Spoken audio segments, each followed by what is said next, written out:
We are Aliansi Gerakan Reforma Agraria, Agra Indonesia, confidently address the voice of the peasants over the nations of Indonesia.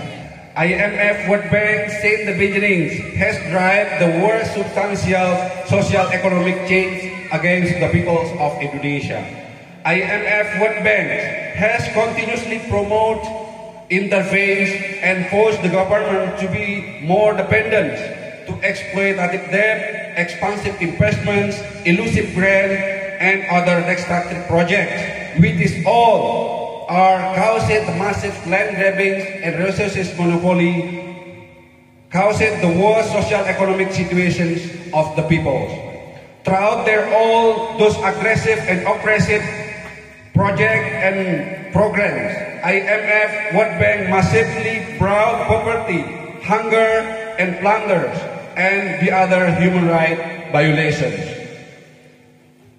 Shut down IMF World Bank. Shut down!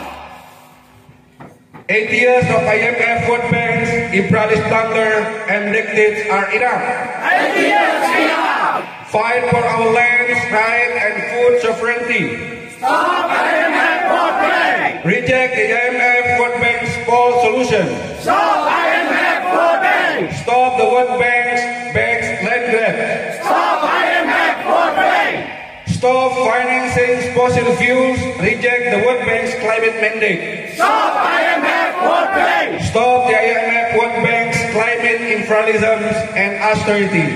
Stop IMF World Bank! Imperialisme, Hancurkan! feodalisme, Musnahkan! kapitalis birokrat, Musuh rakyat! land reform, Tanah untuk rakyat! land reform, Tanah untuk rakyat! land reform. Tanah untuk rakyat! Long live international solidarity. Long live international solidarity! Long live international solidarity. Long live international solidarity! Long live international